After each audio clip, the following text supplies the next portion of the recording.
over 100 armed ICE agents stormed a printer factory. Approximately 150 workers were detained. Everybody was calling their homes, like a raid is happening here, come and help us. Top to the bottom, the people in charge, all the way down to the cleaning staff and everyone in between, they detained them all. This was a very unique raid in the sense that it was the first time that the Immigration and Customs Enforcement decided to put all of the workers on monitoring devices, on what they call ankle bracelets. Just, I think maybe a couple weeks before, assembled a raids response network.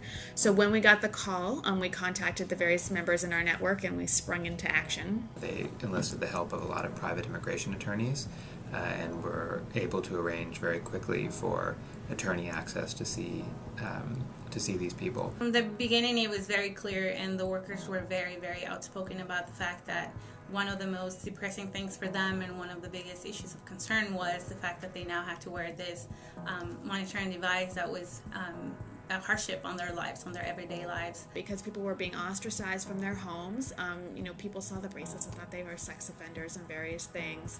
A few people were rendered homeless. There were major technical issues because they required a land phone line and people didn't have a phone line. We challenged it. The government said, essentially, that's fine, you can take these things off if the people pay a substantial bond instead. Many of them couldn't pay it.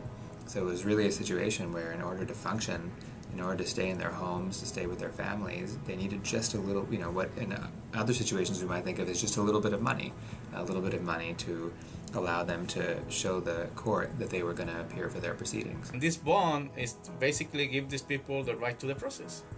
And that was very important.